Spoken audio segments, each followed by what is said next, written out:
ज्येष्ठ समाजसेवक अण्णा हजारे यांच्या उपोषणाचा आजचा 5वा दिवस असून त्यांची प्रकृती खालावली आहे आणि त्यांच्या यकृतावर परिणाम झाला आहे.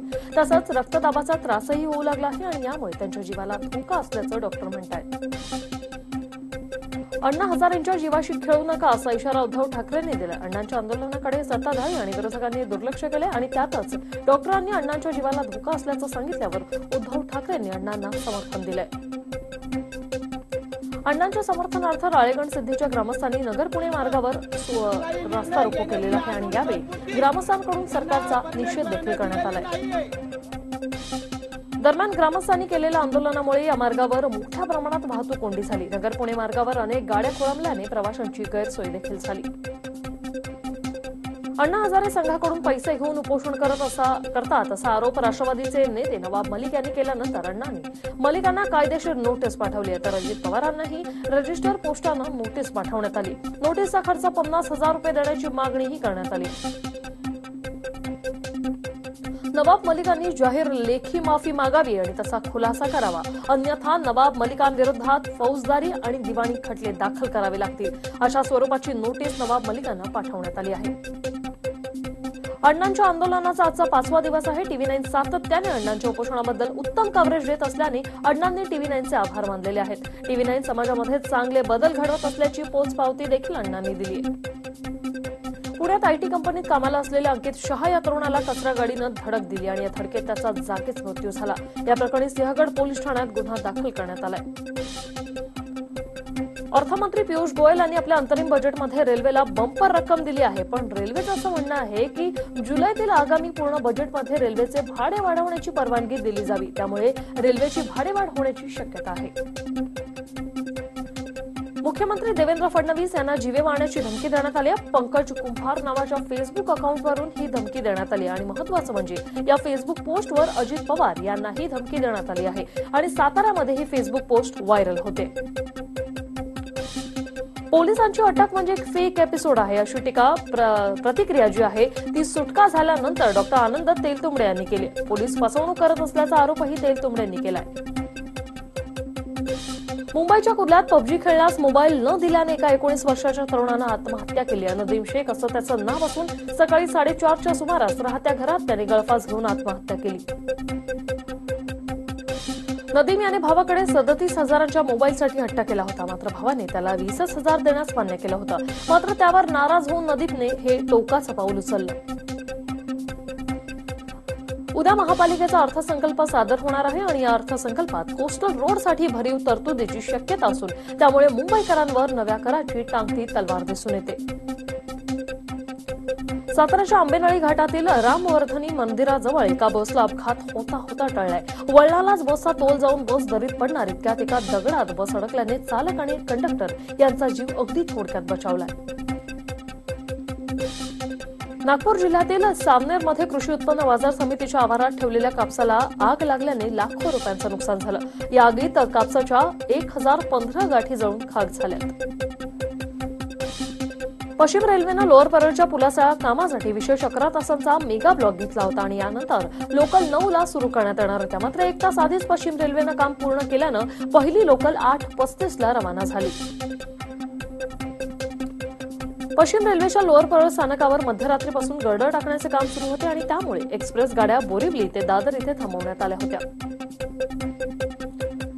या 11 तासांच्या मेगा ब्लॉक दरम्यान सुमारे 200हून अधिक लोकल पश्चिम रेल्वेकडून रद्द करण्यात आल्या होत्या आणि त्यामुळे काही काळासाठी प्रवाशांची मात्र गैरसोय झाली. नाशिक जिल्ह्यात लागू करण्यात आलेल्या हेल्मेट सक्तीनंतर आता मनमाड पोलिसांनी 2 दिवसात 108 वाहन चालकांकडून सुमारे 38,000चा दंड वसूल केला. तर जे वाहन चालक हेल्मेट घालून वाहन चालवत आहेत त्यांचा पोलीस पुष्पगुच्छ देऊन सत्कार करताना दिसत आहेत. मेळघाटातील केलपाणी गुल्लरघाट इथे आदिवासी पोलिसांच्या दहशतीखाली असून पुन्हा जिल्ह्यात पुनर्वसन व्हावं तसंच शेतीच्या मागणीसाठी आदिवासींनी केलेल्या आंदोलनात पोलिसांनी अमानुष मारहाण केली होती आणि त्यानंतर अद्याप 50 आदिवासी बेपत्ता आहेत. दरम्यान पोलिसांनी आदिवासींवर गंभीर गुन्हे दाखल केले असून धरपकडही करण्यास सुरुवात केली आहे. दरम्यान आदिवासींचा लढा शासन दरबारी पोहोचवण्यासाठी आमदार रवी राणा 2 दिवस मेळघाटी मुक्कामी आहेत. कोकण रेल्वे मार्गावरील सावर्डे स्थानकावरील अपग्रेडेशनच्या कामामुळे उद्या म्हणजे 4 फेब्रुवारी रोजी 3 तासांचा ब्लॉक घेण्यात येणार आहे आणि आज संध्याकाळी 3:30 ते 6:30 या वेळात हा ब्लॉक घेतला जाणार आहे. दरम्यान 3 तास कोकण रेल्वेवर गाड्या विलंबाने धावणार असून अनेक गाड्यांच्या वेळापत्रकातही बदल होणार आहे. इचलकरंजीतील इंदिरा गांधी रुग्णालय शासनाकडे हस्तांतरित केल्यानंतर सेवेत सामावून न घेतल्याने 54 कर्मचाऱ्यांची सेवा नियमित करण्यात आल्याची माहिती आमदार सुरेश हळवणकर यांनी दिली आहे. त्यामुळे 3 वर्ष अधांतरी असलेल्या कर्मचाऱ्यांना दिलासा मिळालाय. वर्ध्याच्या कारंजा तालुक्यातील मरकसूर येथे बिबट्या विहिरीत पडल्याची घटना घडली आणि कुत्र्याची शिकार करत असताना ही घटना घडल्याची शक्यता वर्तवली जाते. बिबट्या विहिरीत पडल्याची माहिती मिळाल्याच्या 13 तासानंतर या बिबट्याला रेस्क्यू ऑपरेशन राबवत विहिरीतून सुखरूपपणे बाहेर काढण्यात आलं. मुंबई विमानतळावर प्रवेश करण्यासाठी तयार करण्यात येणाऱ्या पासचा गैरवापर होऊ नये यासाठी सुरक्षिततेचे प्रमाण अधिक व्हावे या हेतूने आता बायोमेट्रिक पद्धतीचे पास तयार करण्यात येणार आहेत. नाशिक शहराच्या मध्यवर्ती ठिकाणी असलेले छत्रपती शिवाजी उद्यानाच्या नूतनीकरणासाठी महापालिकेने 4 कोटी मंजूर केलेत. महापालिका उद्यान विभागाकडून ही निविदा प्रसिद्ध करण्यात त्यामुळे शहरवासियांनी समाधान व्यक्त केलंय. मुंबईमध्ये कालाघोडा कला महोत्सवाला सुरुवात झाली असून 2 ते 10 फेब्रुवारी दरम्यान हा महोत्सव साजरा करण्यात येणार आहे. डिझाईन, सिनेमा, नाटक, नृत्य, साहित्य अशा विविध प्रकारातून हा महोत्सव साजरा करण्यात येतो. यावर्षी महात्मा गांधींची 150वी जयंती आहे आणि त्यानिमित्ताने गांधीजींनी देशासाठी दिलेलं योगदान आणि त्यांच्या तत्वज्ञानाला या फेस्टिव्हलमधून मानवंदना देण्यात येणार. महापालिकेच्या वतीनं दुसरे सायकल मित्र संमेलन आयोजित करण्यात आलं असून वाढते प्रदूषण आणि पर्यावरणाच्या दृष्टीने हे संमेलन फायदेशीर ठरणार आहे. या संमेलनात तरुणांपासून ज्येष्ठ नागरिकांपर्यंत सर्वांनी सहभाग घेतला होता आणि यावेळी ठाण्याच्या रस्त्यांवर अनेक दुर्मिळ सायकल धावताना दिसल्या.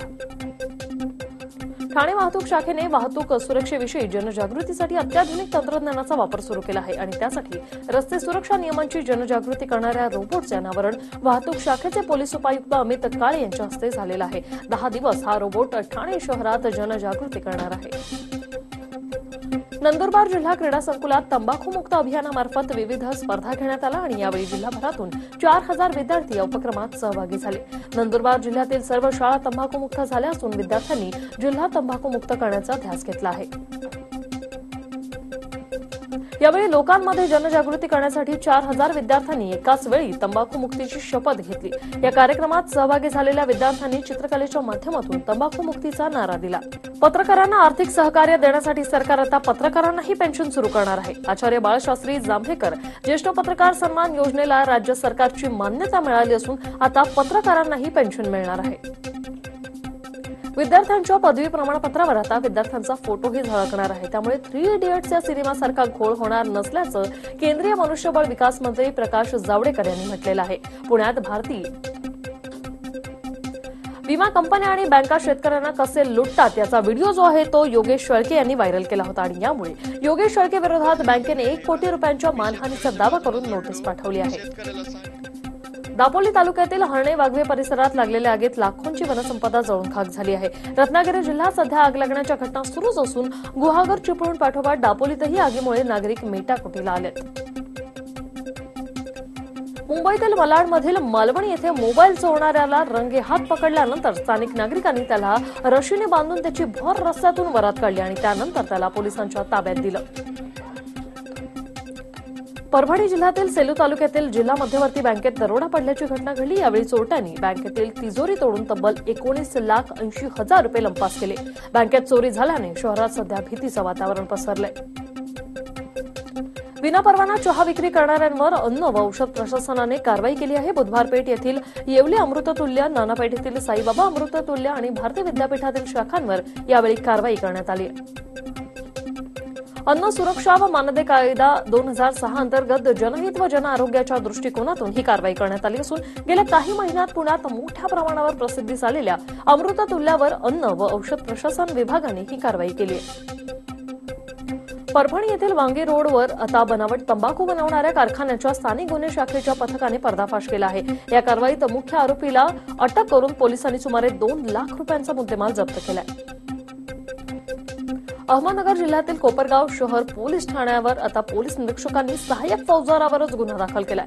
कर्तव्यात कसूर करणे, छापेमारीतील रोख रकमेचा मुद्देमाल स्वतःकडे ठेवणे अशा विविध कलमांन्वये सहाय्यक फौजदार प्रशांत मिसाळ यांच्यावर गुन्हा दाखल झालेला आहे. श्रीरामपूर पोलीस ठाण्यात कर्तव्यावर असलेले सहाय्यक फौजदार प्रशांत मिसाळ हे 2012 पर्यंत कोपरगाव पोलीस ठाण्यात कार्यरत होते. त्यांच्या कार्यकाळात कोपरगाव पोलीस ठाण्यात तब्बल 27 गुन्ह्यांचा तपास रेंगाळला असल्याचं समोर आलं आणि त्यामुळे त्यांच्यावर गुन्हा दाखल करण्यात आलाय. नोकरी देण्याच्या नावाखाली तरुणांची फसवणूक करणाऱ्या एका टोळीचा पायधुणी पोलिसांनी पर्दाफाश केला. ही टोळी हॉटेल आणि आयटी क्षेत्रात चांगल्या पगाराची नोकरी देण्याचं आमिष दाखवून तरुणांना आपल्या जाळ्यात ओढायची. या टोळीने आतापर्यंत 150 तरुणांना फसवल्याचा संशय पोलिसांनी व्यक्त केला. मुंबई, पुणे, उत्तर प्रदेश, गुजरातच्या अनेक तरुणांना या टोळीने फसवल्याचं समोर आलं आणि तरुणांची फसवणूक करण्यासाठी या दोघांनीही एक कॉल सेंटर सुरू केलं होतं. मुंबईत प्रवाशाला मारहाण करणाऱ्या रिक्षा चालकाला मनसे कार्यकर्त्यांनी मारहाण केल्याची घटना ताजी असतानाच आता डोंबिवलीतही मनसे रिक्षा चालकांविरोधात आक्रमक झाल्याचं पाहायला मिळतंय. यावेळी मनसेच्या कार्यकर्त्यांनी रिक्षा स्टँडवर जाऊन रिक्षा चालकाचे बॅच परवाने तपासले. यावेळी एका रिक्षा चालकाकडे कोणतीही कागदपत्र आढळून न आल्याने मनसे शहराध्यक्ष राजेश कदम आणि अन्य कार्यकर्त्यांनी त्याला पोलिसांच्या ताब्यात दिलं. या संपूर्ण घटनेत वाहतूक पोलीस आणि आरटीओ काय करतं असा सवाल आता उपस्थित झाला. पुरवठा विभागातील एका नायब तहसीलदाराच्या तक्रारीचा अहवाल सोयीस्कर देण्यासाठी 10 लाख रुपयांची लाच मागणाऱ्या बीडच्या लाचखोर अप्पर जिल्हाधिकाऱ्याला रंगेहात अटक करण्यात आली. बाबूराव कांबळे असं या लाचखोर अप्पर जिल्हाधिकाऱ्याचं नाव आहे.